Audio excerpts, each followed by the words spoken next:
Welcome to the Jeremy and Andy Talk Movies podcast. I am Jeremy. I'm Andy. And now that I've gotten down this intro, I'm crushing it. You are just killing it. We can go right into... We figured out our names after a year and a half of doing this podcast. I feel like I didn't used to struggle with the introduction part, but now there's just so many moving parts. I know, right? Blow right by it. Who cares? That one. Who cares? That's fine. This week we are talking a new movie. Yeah. That actually... Not the new movie. Not the new movie, yeah. We're kind of a little bit of a... We're zagging. A zag, yeah. We're talking about A Real Pain. Yeah. And that's the name of the movie. It is. We're not describing I mean, I have a lot here. of pain because I'm old and tired, but... Exactly. But I say new movie and kind of question mark with that because this movie is like in limited release or something. So I had a unique experience with this movie in that I couldn't see it in an AMC. Yeah. Which is where I go see all my movies since I have the AMC A-list subscription. Right.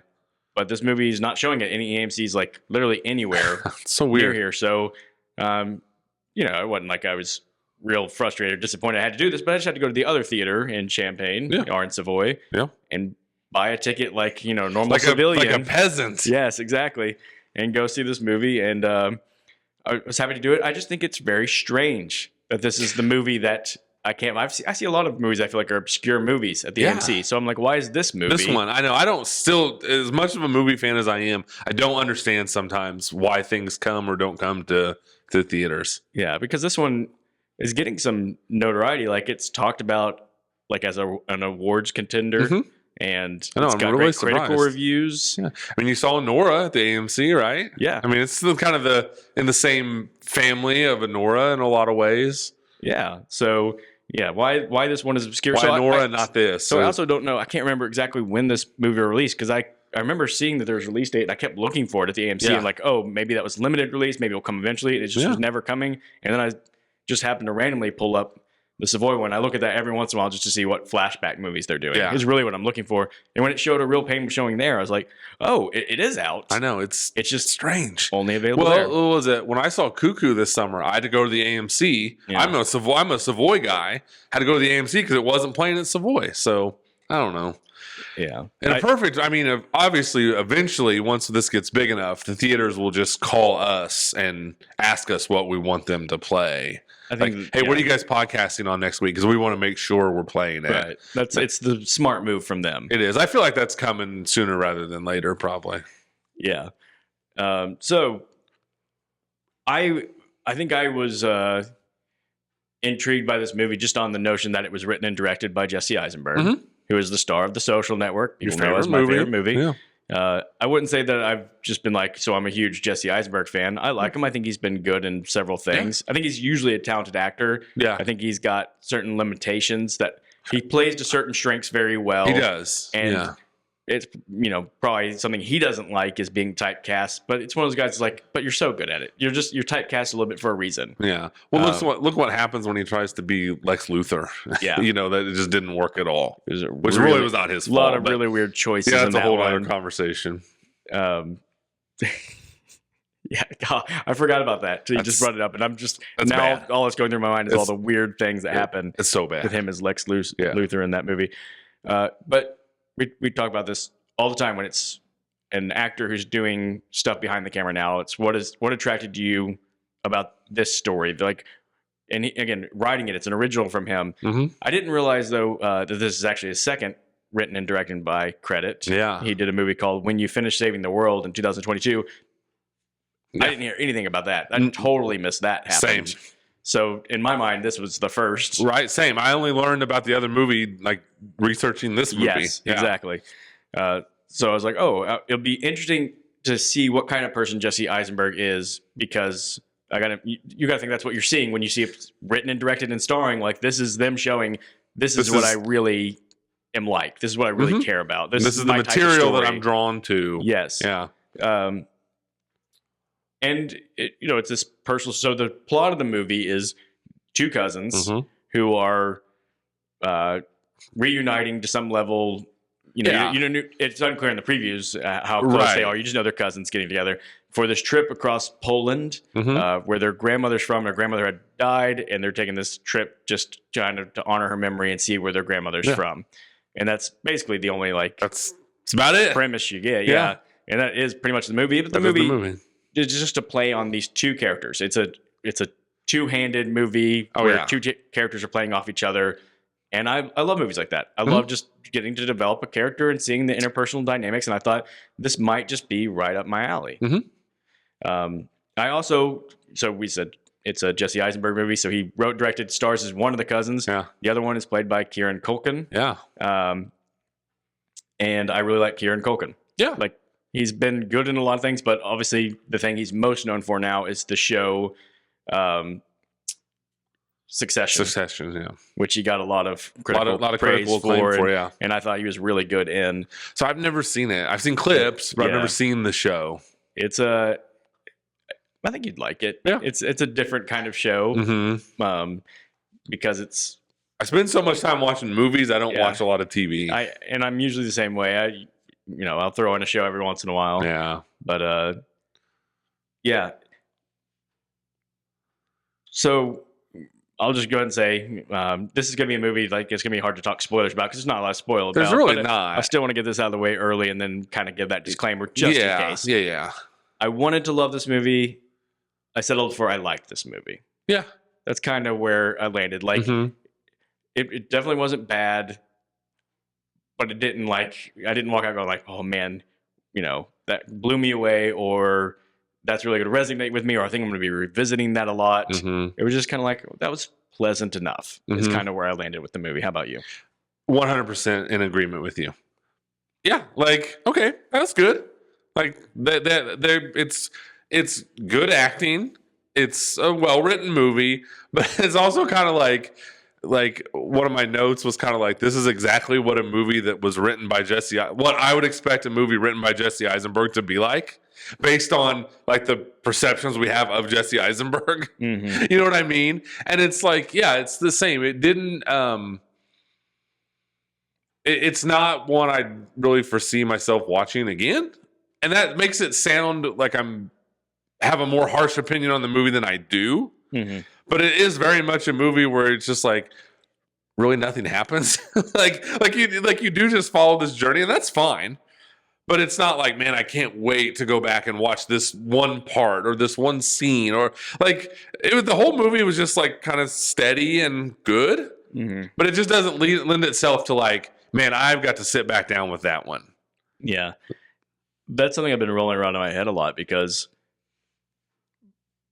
I think I said it. Like, I'm not sure how much I'm going to want to revisit this movie. Yeah. And yet I think it's a movie that I keep thinking I would need to watch again to really form my opinion on. Yeah. Because one of my notes is I spent a lot of this movie uncertain of what kind of movie I was watching.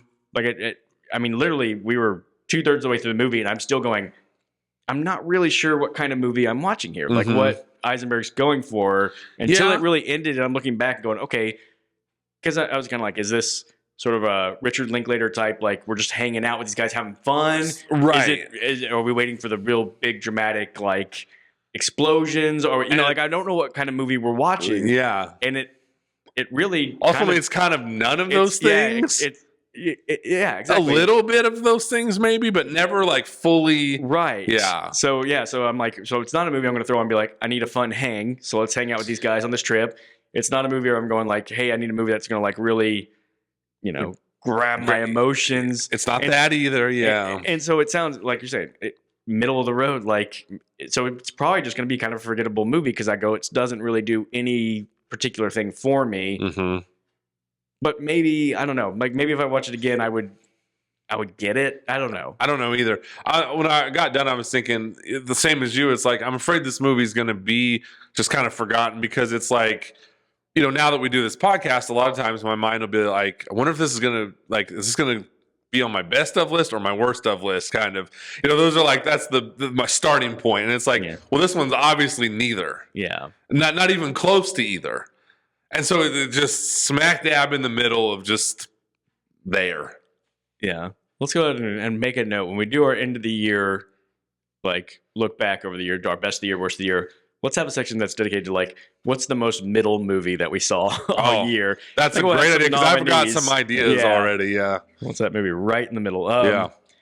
So this movie reminded me when I was watching it, and this, I say this several times, reminded me, one movie reminds me of another. Mhm. Sometimes it's a very strong reminder. Sometimes it's like and this is a small reminder. It reminded me of Manchester by the Sea. Mm-hmm. And by that, Manchester by the Sea is this like slow boiling movie. Like for a lot of it where I was like, what am I watching? It's a little pleasant. But Manchester by the Sea really boils up to these big, it does grab your emotions. Yeah. Where it like knocks your socks off when those moments happen, which this movie didn't really have. Like it doesn't hit those levels. It did have some impactful moments. Yeah. Just not quite to the level of a Manchester by the Sea. Whereas, and Manchester by the Sea, when I walked out of that movie, I remember thinking, Casey Affleck's going to win an Oscar for that. And he did. Yeah. I didn't walk out of this movie going, anybody's going to win an Oscar for anything. It more like the slow build and the tedious parts reminded me of it more. And I think that lends to a little bit of my disappointment and this is not fair, I guess. This was my expectation. Like, I wanted to walk out of that and been like, Kieran Culkin, like, give that dude the Oscar right now. Yeah. And he's good. He is. He's good. But it wasn't, again, it's not even really a fault of the movie. Maybe it's a fault of my expectations, where it was just like, he was good, but it wasn't that like blow away, here is the performance of the year. And I guess maybe too, like coming off of last week watching Honora and having those thoughts about Mikey Madison, it's like you can't help but compare the movies, even though they don't have anything in common, just because they're the independent, talky character movie. So they kind of have something in common. And so I was hoping maybe I would feel about Kieran Culkin like I did about Mikey Madison's performance. And it just didn't quite get there for me. Yeah, I think that going back to it being a two-handed performance, Jesse Eisenberg and Kieran Culkin. First off, two interesting things about that. These aren't for the IMDb trivia. This is from hearing them interviewed at different times about this movie. Eisenberg said in one interview I saw that when he wrote the movie, he didn't have either particular part in mind for him to play. And I think what he's saying that he might have even implying that maybe he didn't even know if he's going to play any part. But if he did play either, he didn't know which one he would play. And I'm like, that's interesting because to me, the part he played seems like such the obvious Jesse Eisenberg part. Yeah. And I don't know. Obviously, if he did the other role, it probably just is a different movie. It just feels different as a movie. Yeah. Like he'd bring his own and I don't know if he can pull that. But it's just really hard to picture after watching that movie going, I can't picture Eisenberg being the other side of that because, again, it's a stereotype. I know it's a stereotype for a reason. He pulls off the part that he played. That's his. So that is his wheelhouse. Yes, exactly. And the same is true for Culkin. Yeah. Culkin playing that part, I honestly was like, did Eisenberg write the script or did he say, Kieran, come in and just be Kieran? Just do your thing, man, and we'll just film it. And that's the other thing I know from interviews is that Eisenberg, they're friends in real life, and Eisenberg really recruited him to come do this movie. Yeah. And Culkin actually was not really wanting to work at the time. He's like just coming off of Succession, wanted to like take a break. He had to go out of the country to film this, and he's like, I don't know that I want to go do that, and so he had to be talked into it. And I'm like, it's really hard to imagine anybody else doing these parts because they feel so distinctly them. Oh, it does for sure. And it makes it hard too to go like, so was it great performance, or is it these guys just kind of taking their natural personalities and just dialing it up just a little bit, Exactly. Yeah. But so they were both very good. I think they both got moments to shine. Obviously, Culkin has the very showy performance. That's the showy part. Playing the character who is eccentric, who's very loudmouthed, who has the like big emotional swings. Yeah. So he got to do more. But I actually walked out thinking a little more highly of Eisenberg because he played it so subtle. The moments he had. So I'll just say it. My favorite moment in the movie is when they're at that dinner with the people they're on tour with. Yes. And when Kieran Culkin, like, he's just falling apart. Like, he's rubbing everybody the wrong way. Yeah. And he gets up to go to the bathroom. And Eisenberg's, kind of like apologizing for it first. And then he just starts to open up a little. And it just like the floodgates open. Yeah. And he just That's really unloads. good. And I'm trying to remember. I think the camera might just be like set on him for a while. Like, nothing much happening. He's just sitting there talking. And I'm like, this is the moment. Like, I've been kind of sitting there going like, he didn't write anything for himself in this movie. Oh, here it is. Like, this is his. If he were nominated, I don't think he will be. This would be the Oscar moment, like That'd be the clip that they would show. and like you have to nail that. Yeah, because like you said, I think you're right. I think it's just camera on him, and you got to get that right, and he does. He's really good. Yeah, I think one unfair thing that I took into this movie is Eisenberg is really good at delivering dialogue. Mm-hmm. Obviously, we see that in Social Network is the best example where he's delivering that Sorkin dialogue. He's been in other movies with good dialogue, though. There's a movie called The End of the Tour that I really liked with him in it. And it's got great. It's similar to this one. Two guys on a road trip, a lot of conversation. I like that movie a fair amount more than this one. Yeah. Even in Zombieland, him and Woody Harrelson, their back and forth is great. He's so good. And so when I went in this movie, I was like, I just expected him to write really crackling dialogue because he's so good at delivering it. And I was like, this movie, they're delivering their lines well, but I just feel like the dialogue doesn't have that that pop to it that a really well written script does. Yeah, I agree with you completely, and that just leans into your point too. Like it's the complete right point to make. It's like, what is this movie? I mean, what are we going for here? Because and I always hate to say like. It's always one of my pet peeves, or like, people are like, well, I was bored during that movie. It's like, oh, come on, don't get bored during a movie. But, there were times in this one when it was like, I was having those same thoughts of you, where it's like, I just want this movie to pick what it is and run with it. Yeah. Like there were times when it was testing my patience a little bit. Yeah. Yeah. Because again, 2/3 of the way through the movie, they're still with like that tour group. And I'm like, okay, so like, when are we gonna? I don't know. Yeah, when is this gonna pick up momentum? Is really what you're thinking. Yeah, and it doesn't. It doesn't. And so again, maybe rewatching it, I would go if I went into it with the expectation of like this is really like a slow stroll. Like you're never gonna jog or run in this movie. You're just taking a nice casual walk. So maybe if I knew that going in, I would like enjoy it and appreciate it more. I don't know. Maybe not. Maybe it wouldn't make any difference. But you're right. When I was watching it, I kept thinking like every time it felt like maybe okay, now we're going to pick up a little at our pace. It's like no, we're back to where we were. Yeah, I wasn't getting into a jogging stance. I was bending down to tie my shoe. Yeah. Now my walk just continues. Exactly. Yeah. I do think to even go beyond the two main actors, I think everybody who's in the movie did a really good job. I agree. That tour group was. Yeah, everybody acting in it was really good. They did a good job. Scene where they all introduced themselves. So the one guy who's playing a guy from Africa who was part of a genocide or around, he was Ugandan, I think, is what he said. And is that right? That's right. I don't know. I'm going to feel really bad if I mess that up. And I was kept looking at that actor and going like, I know this guy from something. I know him from something, and I couldn't figure it out. And when I looked up afterwards, he's in. House of the Dragon, the HBO show. Yeah. And so I was like, oh, that's, okay. Okay. Like I don't know why, a little disappointed that that's what it was that I knew him from. I just, wanted it to be some other movie that was really good. That I was like, this guy. And then Jennifer Grey. One of them. I was like, she looks so familiar, but I can't place it. And then when I read Dirty Jennifer Dancing, Grey. Ferris Bueller's Day Off. Yeah, Red Dawn. Yeah.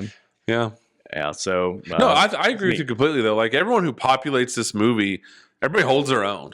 Yeah, and shout out to the guy who plays the tour guide. Yeah, tour guide James. He's played by Will Sharp, who was in season 2 of The White Lotus, and I like the show The White Lotus. He was good in that. So I hadn't seen him in anything else, so and I didn't recognize him right away. And it's another one that after the movie, I look it up and go, "Oh, that's that him. Guy!" Like I would have never guessed. I didn't register at all. That's who it was.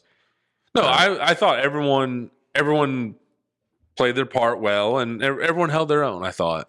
Yeah. There was one really interesting music choice I wanted to talk to you about. And I don't even know if it hit you the same way, but they go visit a concentration camp. Yes. And I did learn from the trivia, it's the first time they've ever let like a movie film on an actual site from a concentration camp. And it's a powerful moment in the movie. It's very quiet. Yeah. Really like smartly done like that. Like they just let it, they don't say anything. Right. The characters are just walking through looking at things. And it's just. Yeah, that was not the time in the movie for Kieran Culkin to go on one of his. Right. Yeah. And then it cuts to them in the bus and they're driving back. And it's that exactly what you expect. Everyone's just kind of like quiet in a daze in the bus. And then it starts playing the like sort of classical music score that it's had throughout the movie. but it just seemed a little too like peppy. I don't know, like a little. No, like, that's a really good point. Oddball, like back to our oddball comedy. We don't want you to set this feeling. Kind of a weird and it really transition. Jarred me. Yeah, I was like, this was a choice. Like, it was a choice. I get you're trying to get us back to the tone of the movie because the whole movie's not that serious. Right, so they're like, we want you to. But it was a strange way to do it. Yeah, it really like it felt like a slap in the face. Sounds more like I was insulted. Not that, just like jarring. Yeah. Well, it just goes back. I think ultimately what we both think sounds like the biggest criticism we have of this movie is it just not knowing what it is, and it kind of shows there where it's like, well, this is weird how we're doing this now after this moment we just had. So yeah, I guess I really didn't think about it, but now that you're saying it, yeah, it definitely makes sense. And it was just kind of like, oh, okay. Yeah. But also at that point, and maybe too, like, just because this is all stereotypes about Jesse Eisenberg, right? So it's like, I just expected this to be a weird movie. Yeah. I really did, like, right or wrong. And, I had seen a preview. Like, I saw the preview for this at Enora. Mm-hmm. So that preview was fresh in my mind, and it was like, okay, you can see this is going for like I don't know, zany is not the right word, but just that artsy type of feel to it. And a lot of times in these more small independent artsy movies, they do get weird and strange sometimes, and they make choices. And so I think in the moment I was just kind of like, well, okay, why not? You know what I mean? But it does make sense. Yeah. I think there was a lot of foreshadowing that felt like it never paid off. Yeah. Too. So Kieran Culkin's character is doing weird things throughout the movie, and you're constantly like, okay, what's going to become of this? And there is a reveal that like he had a suicide attempt, basically. He had overdosed on drugs, and you're like, okay, like, yeah, but that doesn't explain like the way he weirdly hangs out at the airport for so long. I was going to say it doesn't explain like why he doesn't have a phone that's capable of playing music and has to borrow his cousin's when he takes like. If the reveal was like, hey, I'm homeless, I literally don't have anywhere to go, that's what I kept expecting. Because that would explain a lot. That would explain a lot. But yeah, when it happened the other way, it was like, so we're just leaving all that other stuff as weird things unexplained. I wanted to ask you about that, how you read that. Because to me, I was just like, I think same thoughts. We're definitely in sync on this movie. But I was like, is this just Eisenberg's way of just showing that this guy is just weird? Weird, but it's like, okay, like we get that. You don't have to do this extra stuff that does, like you said, has no payoff at all. Yeah. So that was strange to me too. Yeah. And then I almost wondered, like, was it supposed to be? So he has this kind of this revelation, I guess, or not a revelation, but he tells Jesse Eisenberg about this time when the grandmother who smacked him in the face? Yeah. Slapped because he showed up drunk and all that stuff. Like, was that didn't hit me in any way. Like, I don't know. Was that supposed to be more of a moment than it was? Because to me, I was just kind of like, okay. Yeah. Like, I don't know. Like, I don't know. And I didn't know if, like, because it's like, okay, he's getting ready to tell him something. Is this going to play into some of this other? And I wasn't like expecting like an M. Night Shyamalan type twist or something. But is he going to say something that's finally going to set this movie on a clear path? Yeah. I don't think I think there was a little bit of profoundness in that scene. Profound sounds too strong.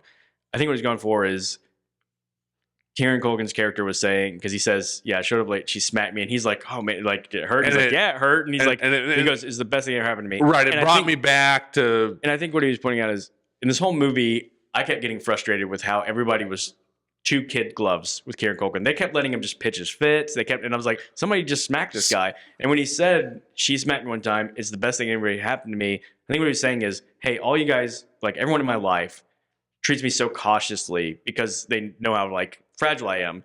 What I loved about grandmother is she didn't do that. She actually just slapped me and said, get your crap together. Yeah. And that actually showed me she did care. She didn't treat me like I'm too soft to like really be direct well, I guess too that does pay off later when Eisenberg does the same thing. Yeah. So yeah, I don't know. It's just an example to me of like sometimes these artsy movies. I think, and I don't know if this is a fair statement, but I do think sometimes kind of these artsy movies, especially when it's done or written and directed by someone who, like Eisenberg, who does come across as intelligent. Mm-hmm. But sometimes, and I wish I could think of another example right now, but it's like, I don't think some of these movies are quite as deep and profound as they think they are.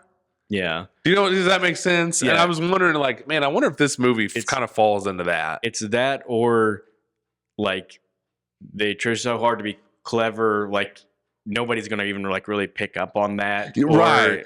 So in that spirit, I wanted to read from you this one thing from the IMDb trivia, which maybe you looked at or not. It's in their spoiler section. It says, in a 2024 interview on the Roger Ebert website, Jesse Eisenberg spoke about the meaning of a key scene toward the end of the film. Quote, the characters try to memorialize their grandmother by putting a stone on the stoop of the house that she lived in 85 years ago and are told there's an old woman who lives there now that she might trip over the stone, so they have to take it away. I was trying to present a dramatic irony in terms of how we try to hold on to the past in ways that are just not practical for modern life. I was trying to show that time moves on, irrespective of our strong, flailing attempts to hold on to it. You have to live in the present as much as you're trying to grasp onto the past. These characters are trying to connect to the past, but oftentimes it's literally impossible. Yep, didn't catch any of that. Yeah, that's Jesse. exactly what I'm talking about. That is what I'm trying to convey, where it's like, and I don't mean this to insult Jesse Eisenberg, but it's like, yeah, dude, I didn't catch any of that because you're expecting us to read a lot into you put a rock up on these steps.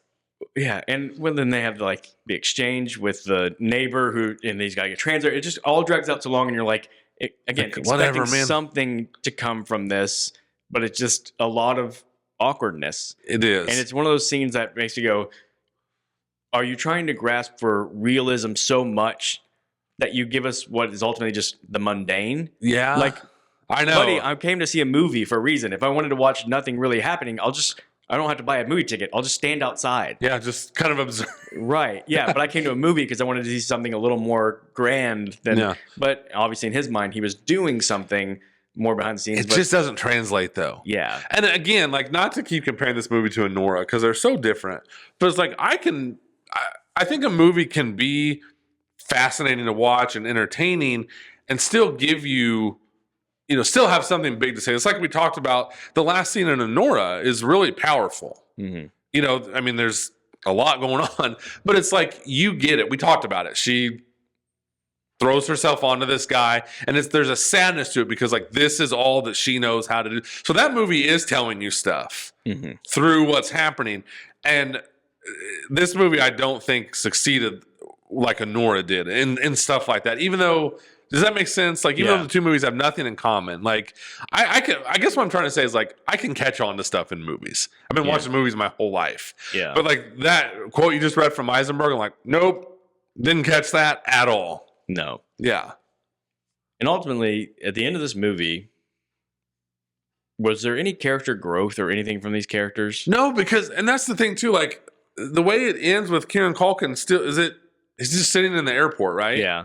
And it ends like he's kind of looking around and it's zooming in on closer. And when it gets right on his face, he kind of turns and like starts to smile and cuts immediately. And I'm like, were they going for the ambiguous ending where they want people to like have to? Is he gonna? They decide, okay, look, he's happy in the end, so we're good. Or the skeptic can go like, no, he's looking around and just smiled at someone and he's still in the same place. And okay, great. I get. Sometimes ambiguity is fun in movies, but in this one, I'm just literally going, okay, we went on this whole journey with these characters, and in the end, what you did is brought us right back to he's in the same place. But again, the movie, it doesn't feel like a movie that's trying to say, like, people don't grow and nothing changes. Mm-hmm. Like, I get if that was the message of the movie. Right. It's a sad message, but, like, there are movies that have that message and can pull it off, but that's the tone of the movie. This movie felt like we're going on a journey together and we're going to grow together movie. But we don't. Yeah, exactly. Like, you drop a couple revelations along the way, like his suicide attempt and different things like that. But yeah, everyone it's like, all right, well, now we're just going back to the way things were when this movie started. Yeah. I mean, Kieran Culkin's character still has no prospects in life, still won't come spend time with his cousin on not his, his own terms. Yeah. And he's like, I'm just going to, he's like, I won't go spend more time with you and see your family. I'm going to stay here in the airport and just be a weirdo.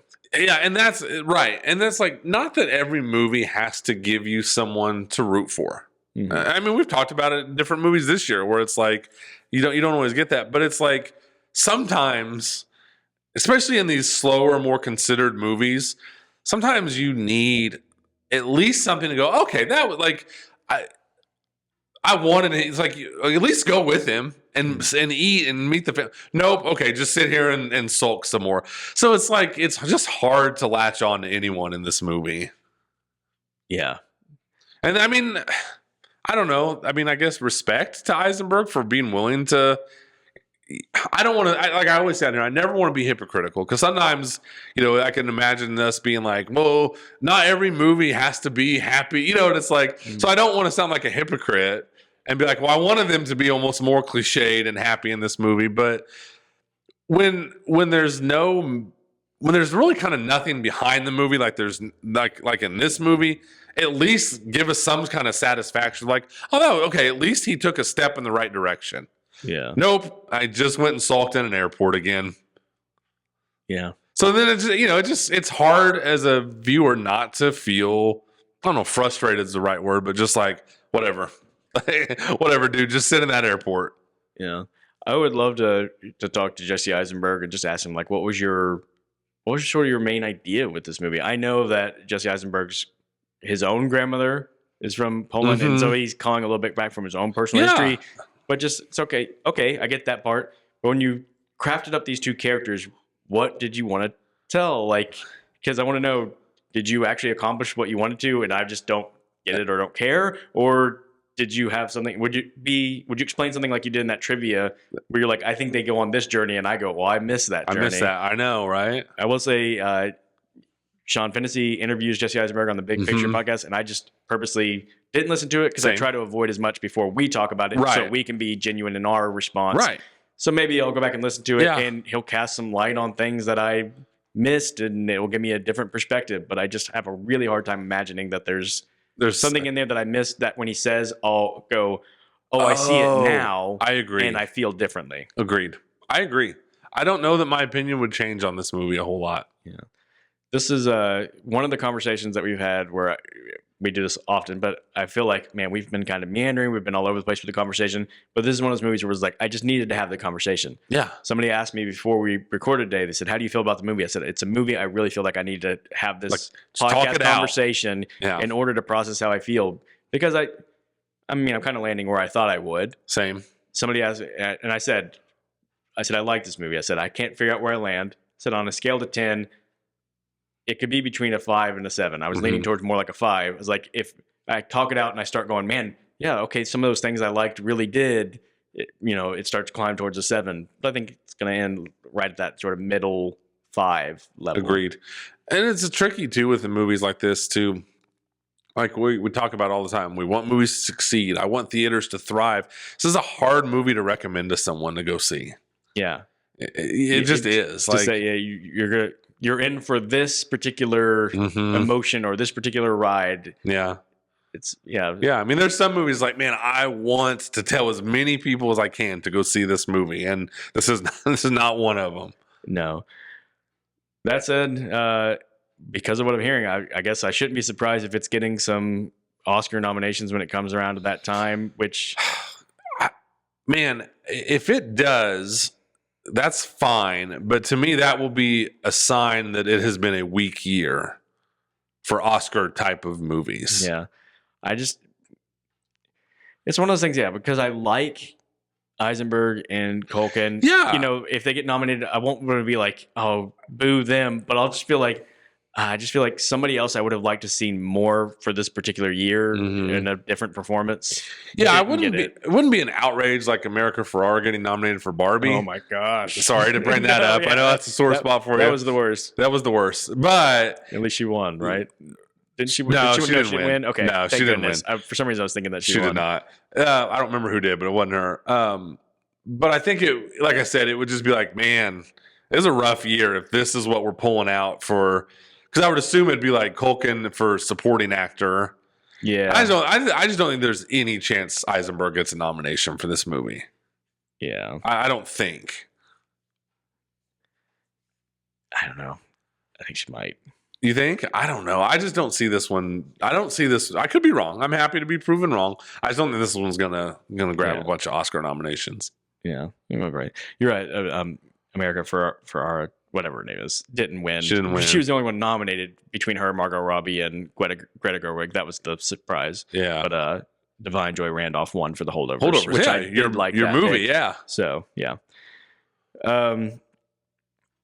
Yeah, I think we've probably gone through everything we need to talk about with this movie. It's not a movie that demands a hour and a half long conversation. It's no Madam Web that needs an hour and a half. No, well, Madam Web, for all its faults, there's a lot going on in that movie. There is a lot there was going a on lot to break down. Perhaps there will be much more to discuss in the movie that I think we'll be talking about next weekend, which is sort of the big release of this weekend. Well, I guess there was two big releases. Yeah. Good weekend for theaters. The big release for guys like us was Gladiator 2. That's the one that we'll be for sure talking about next week. The other big release, just for movie-going audiences in general, I guess, is Wicked. And I will say I have not been intrigued at all to go see that, but your daughter Molly saw it. And she told me that she actually surprisingly really enjoyed it. Yeah. And was curious to hear my thoughts and wanted me to go see it. And I was like, that actually makes me a little more intrigued. So maybe I'll get to a theater and just see what this Wicked thing is all about. It is almost 3 hours long. Know. I think we could probably do a whole episode about just talking about how movies are just too long. Yeah. But at least it's only a part one. Yeah. Yeah. Right? Like, isn't that kind of part of the reason why you split these movies up so they don't have to be so dang long? Yeah. But I mean, how long is the stage production? There's no way it's 6 hours long. I will say this. Like, this movie has come along and it had the third biggest opening of the year. I just read before I came over here. I just don't know anything about Wicked. I mean, I know it's Wizard of Oz deal. I'm pretty ignorant when it comes to knowing about this movie. What I know is that it's just I think it is one of the first. It's just that it was doing it on stage while other movies are coming out. It's one of the first of, let's take the villain and show a backstory where they're not really the villain. Everything's misunderstood. And I just hate that. Stop doing that in movies. I do hate all that. It does is undo the original. So now when I watch The Wizard of Oz, I'll go, it was all. I know. I really don't like when movies do that, and I also hate the thing. Like I've said on here a million times, the Darth Vader thing. Like, we're going to show you step by step by step by step how they became the villain. I don't want to see that, but people are enjoying Wicked. So I think we'd have this conversation without giving too much away for next week. What are your expectations for Gladiator 2? Or do you want to save this? I'll save it. Okay. Yeah. Okay. I know your thoughts on Gladiator 1. Right. So I don't know my big question for the week is, am I going to rewatch Gladiator 1 before watching Gladiator 2? I know. Part of me thinks I probably should. Part of me thinks I should in order to be well prepared, especially for the podcast discussion. But part of me is like, is that going to be redundant? Like, is it going to be I'm going to enjoy Gladiator 2 less because I just watched Gladiator 1 and it feels like maybe I have a better chance of enjoying Gladiator 2 if I don't? It's a little more fresh. Yeah. I'm kind of thinking about IMAXing Gladiator 2. That's my plan as long as I can catch it in IMAX, because part of the problem is Wicked is taking a lot of the IMAX screen time. And then this weekend, Moana 2 comes out. Oh, yeah. I know you're really excited about that. So, and then Moana 2 and Wicked are sharing the IMAX screen. So the good news too is that not only is Moana 2 coming out, but then I think there's a live action. Next year, I think a live action Moana comes out. I know you love that. Oh, gosh. So add that to the list along with Snow White. Well, and they just recently put out a teaser trailer for the live action How to Train Your Dragon, and I about vomited. And I threw up everything inside of me, not because I was nauseous, just because I was sickened by the sight of this pretty recent animated series that was done just fine and doesn't need a live action. We're going to do live action. We've also got live action Lilo and Stitch coming. I know you're super excited about that. You're a big Lilo and Stitch guy. So that's another episode we could do of you just furiously ranting on. And then you can combine them in next month because there's the live action Mufasa, which also is a prequel to the last, so that movie would probably just make your brain explode. I don't ever want to watch any of those movies. I would not go watch a live action Moana for anything. No. For anything. I have no interest in Moana 2. No. And it's at least still animated and just a continuation of the story. Dude, we might have to do an episode soon about The Rock and what in the world he is doing right now. Well, he's taking a beating for this Christmas movie that's out right now. I'll tell you, I keep looking up movie options for the week to come because this week is Thanksgiving. I have a Thanksgiving tradition of going to the movies. Triple feature. And I'm looking at my options, and there's not a lot of, there's pretty limited options. There's 5 movies showing total. Gladiator 2 is one of them. I'm going to be seeing that. Wicked is one, and I'm like, maybe. Moana 2 is one. There's a Bonhoeffer movie, which I've always thought Bonhoeffer would be a really cool movie subject, but I'm just not sure this is getting the quality budget level. I didn't even know that was a thing. I watched preview and I was like, I don't know. We'll just see. Yeah. Maybe it'll be well made, but I just have a feeling it's going to be kind of once in a while, a movie will come out and I'm like, I didn't even know that was a thing. It doesn't happen very often, but that happened with this movie. And then, the 5th one is something else. I can't remember. But anyways, I'm looking at it and I'm going, I think I'd go see Wicked before I'd see Moana 2. Oh, I would. 100%. I saw Moana 1, and the thing is, it's fine. It's fine. Not everything needs a sequel. Yeah, and I get, I probably am just, I was a grown man when Moana came out. I get it wasn't that, the target but demographic. still, is there more story to tell there? I didn't think this episode would turn into us being angry about Moana 2. And yet... Here we are. Yeah. Well, we went light for us on time, so we got a little free time to ramble. Yeah.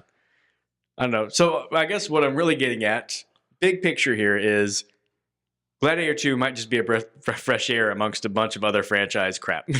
It might. And I was thinking, sometimes it's funny, how your schedule works out with what type of movies you've seen. Because I'll go from Anora to the movie we talked about today, to Gladiator 2. I did 2 kind of quiet artsy movies, and then it's Gladiator 2, which I don't think is a quiet artsy movie. Yeah, probably not. I don't know, but maybe it'll surprise us, So it's that's kind of funny. And then a few weeks ago, I did Joker and Venom back to back, and it's it's just funny how the cycles work.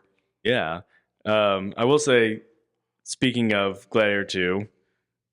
This is a small thing, but I watched another movie from earlier this year called Thelma this week. Thelma is about an old lady named Thelma who gets scammed. Mm-hmm. These scam callers who convince her that her grandson had been in an accident, and they're and he's in jail. You got to send $2,000 for him to be released, and she does it. And then she gets in touch with the family, and they figure out she was scammed. Well, she wants to go out and rectify this wrong, and it's kind of a charming little fun small movie of this,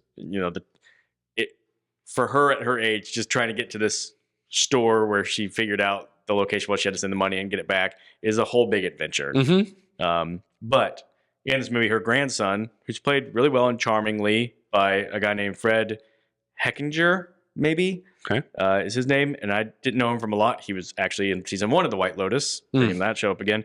But he is in Gladiator 2, and I think he plays siblings with our guy, Joseph Quinn. Oh, nice. Because I've seen in the previews, Joseph Quinn is standing next to somebody else. Yeah. And I was like, so I was like, this guy's really good too. So it's cool. There's 2 young actors who I've learned to like this year. Yeah. Going to be playing in that movie. Nice. Yeah.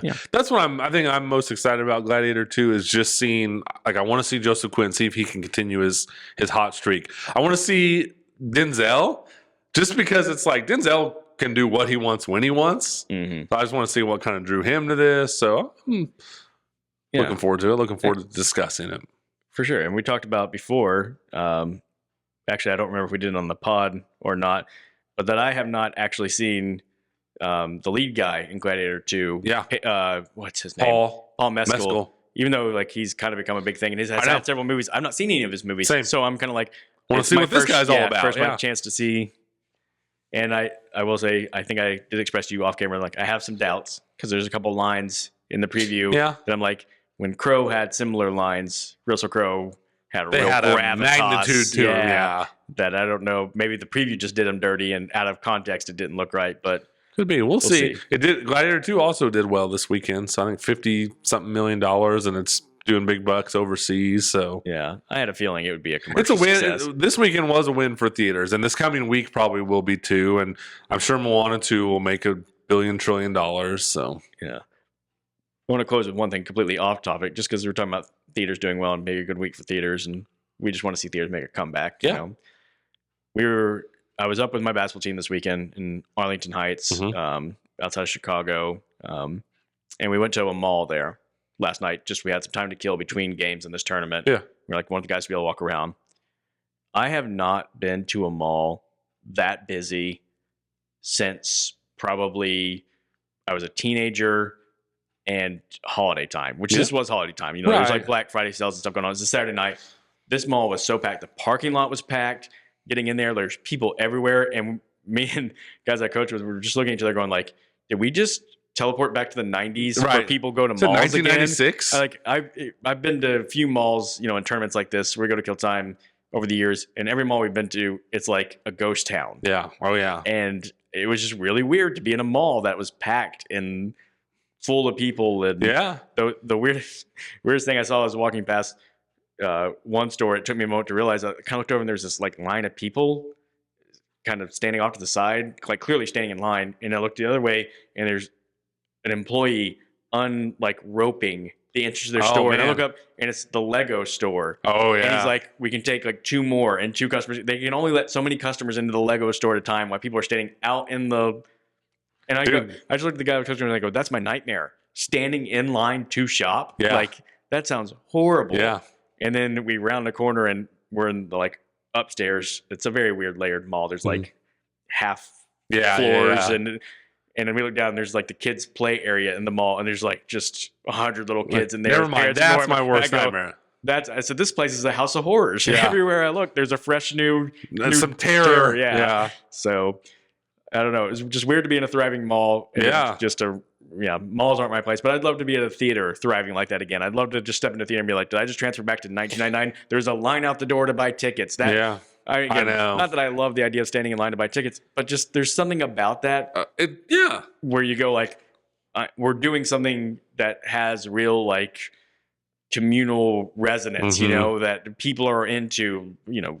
You can strike up conversations with. I'm not a talk to people around me guy, but when you know you're in line for the same movie and you're just kind of looking at each other, that's a built-in conversation. How excited are you for this? Like, yeah, so excited, you know. Well, I will say, Molly and everyone who went from my family, they were like that theater was booming last night, and they got Wicked, They went. There was 5 of them that went, and they went like 2.5, 3 hours early to buy their tickets. They got the last 5 tickets. Oh wow! They actually had to sit in the front row. Okay. Yeah, so it was like. Same thing. We're telling that I was like, man, this takes me back to the good old days. So, Wicked may not be my cup of tea, but I am happy that it is bringing audiences to theaters. Yeah. Okay, that kind of makes me want to support it even more. I know, right? I'm like, dang it, are we just gonna have to go see Wicked and do a Wicked episode? Have to see Wicked. Yeah. It could be worse. It could be worse. Yeah. Yeah. Yeah. I'm not going to name examples, but we've seen. I don't think it's going to make. I don't have any anticipation that Wicked would make my worst 5 movies of the year because we've got some really heavy hitters. Dude, I can't wait to do our best and worst of the year. Yeah, best, worst, and middle of the year. Yeah, for sure. That'll be fun. Yeah, it's almost time to start working on those lists. Can't believe that. I feel like we just did last year's. Yeah, still some intriguing things to come out. Yeah, I'd really like to. I also, before the year's out, would like to do a 3 movie in one day. I did that last year I did Ferrari, Iron Claw, and Poor Things. Yeah. All in one day. That's a good lineup. Yeah, it was a good lineup. Yeah. I'm still chasing that high, though, of 2019 when I saw Knives Out, Ford versus Ferrari, and Jojo Rabbit all in a row. That's gonna be hard to beat. It's gonna be really hard to beat. That was a good one. All right. Well, thank you, everyone who came for the real pain. I knew I was going to do that. Yeah. I always want to say a royal pain. A real pain. And stayed for the Moana 2 conversation. That's right. Exactly. You know what? I'll just end with this. What we really need is not a live action of all these animated movies. What we really just need now is a new Pixar version of Air Bud. Yeah. Let's go the other way with it. Let's go the opposite. Live. Yeah. Let's get an animated Air Bud. Kidding. Or just... Let's continue the Air Bud saga. Yeah. They haven't done golf yet. Yeah. Pickleball is a big thing. Yeah. Can we merge pickleball and Air Bud? I think it's about time. It's time. Yeah. I mean, there's still some meat on the bone there for sure. Mean, Tarantino's got 1 movie left. He might as well. Tarantino, if you're listening, which I'm sure you are, I tell you this, I would rather go watch an Air Bud pickleball movie than I would go watch the live action anything. Literally anything. The Mufasa movie, yeah. Oh my gosh. I obviously, like, we're joking, but it would be the funniest thing ever if Tarantino did something like that. Like, for my final film, I'm directing the new Air Bud. I'm doing a new Air Bud. I've always heard Tarantino talk lovingly about like horror and stuff like that. Yeah. I'd love it if it was just like, you know what I'm doing? Friday the 13th. Yeah. Like Quentin Tarantino's Friday the 13th, but Air Bud. Yeah. Can you imagine like Tarantino's Air Bud, but like it is a Tarantino movie? It's vulgar and it's all the things. I think we just figured it out. Tarantino directs, Air Bud goes to Camp Crystal Lake. Yeah, that would work. Takes on Jason. And you'd be like, honestly, it's not the weirdest thing Tarantino's ever done. He does love splicing together his homages. So. Yeah, he does. Everyone would just be like, seems about right. Yeah. Still would rather watch that than I would watch the live action How to Train Your Dragon. Yes. One last rant about that. Isn't there like 3 How to Train Your Dragon movies? There are. And a How to Train Your Dragon like Disney Plus cartoon show? There is a show. Or animated show or whatever. And so we need 3 of those. 3. It's been mined for content. That exactly. But what's like, how can we just keep, that's so stupid. And the thing that annoys me is it's literally just showing you like the shots from the animated movie, but look, it's live now. Look, it's live. Of course, the dragon is still CGI. And he looks like the cartoon version. It's not like they made him look like more of a real dragon. So stupid. Who is this for? And because they're doing these, because when they're animated, they can do anything. So they're trying to match that. So the budgets for these movies are insane.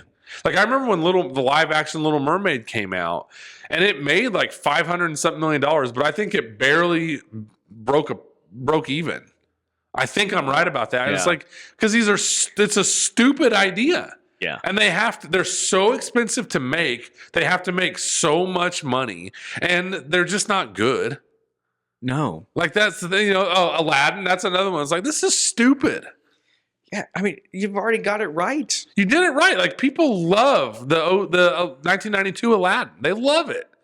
Now, so stupid. And it's like they haven't learned their lesson because there's like 8 of them coming out. I mean, there's Snow White, which is a disaster already. Have you seen all that? Yeah. That's a train wreck. There's How to Train Your Dragon. There's Lilo and Stitch. There's Moana. I know there's more. I'm not even thinking of. Yeah. It's ridiculous. Yeah. Like, what's the worst case?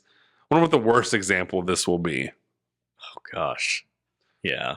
Like Toy Story, or they'll try and do that or something. It'll just be stupid. I can almost bet you they'll eventually try to do a live action Frozen. Yeah. Yeah. Yeah. I mean, obviously, they're just willing to, just pick anything and just run with it. It's so stupid. Yeah. What we really need is like, and it could be Moana possibly. We need one of these movies to come out and just absolutely crash and burn. Like that might be Snow White. Well, yeah. I mean, it seems like what's her face is doing everything she can to make sure it happens. Yeah. The star, Rachel Ziegler. Yeah. Ziegler. Oh, by the way, she has that Y2K movie coming out. Yeah. I kind of want to see that. Yeah, I'm in on that. I might have jotted that down as a possible pod episode for us. Yeah. Molly wants to see it, so. Yeah. All right. Well, do we have any other just you want to ramble about anything? Because I sure am. I think I've done it. I think okay. I've spoken. This is like our stew episode where we just got a lot of things just in the pot. Yeah. Plus, it just sometimes, guys, Andy and I just like to hang out and chat together. We do. And that's what I always say. This is what we used to do before. Yeah. Sometimes we're being professional potters here, and sometimes we're just chatting. We're just like the microphones aren't even here. If anyone ever wondered what our lives were like before this, it's this today. Yeah. Just jumping from one topic to another, and it's fun. Exactly. It's really fun. Hopefully you guys enjoyed. I hope so. Sort of real dialogue. It's just real. It's just our real thoughts pouring out. So Gladiator 2 next week. Gladiator 2 next week. Are we gonna dress like gladiators? Yes. Okay. I'll do that for sure. All right. Well, hope everybody has a good Thanksgiving. Yeah. And we will see you guys. See you next week.